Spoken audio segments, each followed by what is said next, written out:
भक्तों, जय श्री राम। अब हम सुनाने जा रहे हैं रामायण से आपको सुंदर सा पाठ। जोगी जटिल अकाम मन, नगन अमंगल बेज, अस्वामी एहि कह मिली परी हस्त असिरेख। लखन सिया रामचंद्र शंकर हरिओम।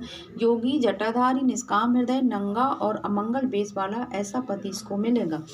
इसके हाथ में ऐसी रेखा पड़ी है। सुनी मुनि गिरा सत्य जी जानी, दुख दंपति उमा हर सानी। नारदऊ ये भेद न जाना, दशा एक समझब बिलगाना। नारद मुनि की वाणी सुनकर उसको हृदय में सत्य जानकर पति पत्नी हिमवान और मैना को दुख हुआ और पार्वती जी प्रसन्न हुई। नारद जी ने भी इस रहस्य को नहीं जाना, क्योंकि उनकी बारी दशा एक सी होने पर भी भीतरी समझ भिन्न भिन्न थी। सकल शिखा गिरजा गिरी मैना, पुलक शरीर भरे जल नैना। हो नम्रसा देव रसी भाका, उमा सुबचन हृदय धरी राखा।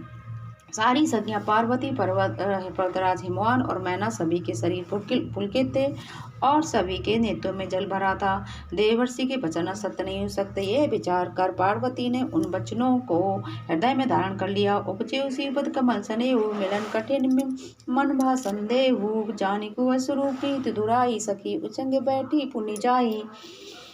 उन्हें शिव जी के चरण कमलों में स्नेह उत्पन्न हुआ, परंतु मन में ये संदेह हुआ कि उनका मिलना कठिन है। अवसर ठीक ना जानकर उन्होंने उमा ने अपने प्रेम को छुपा लिया। फिर वे सखी की गोद में जाकर बैठ गई। झूठ न होई देव ऋषि वाणी, सोचहि दंपति सखी सयानी। उर्धरि धीर के गिरिराऊ, कहो नाथ का करी उपाऊ।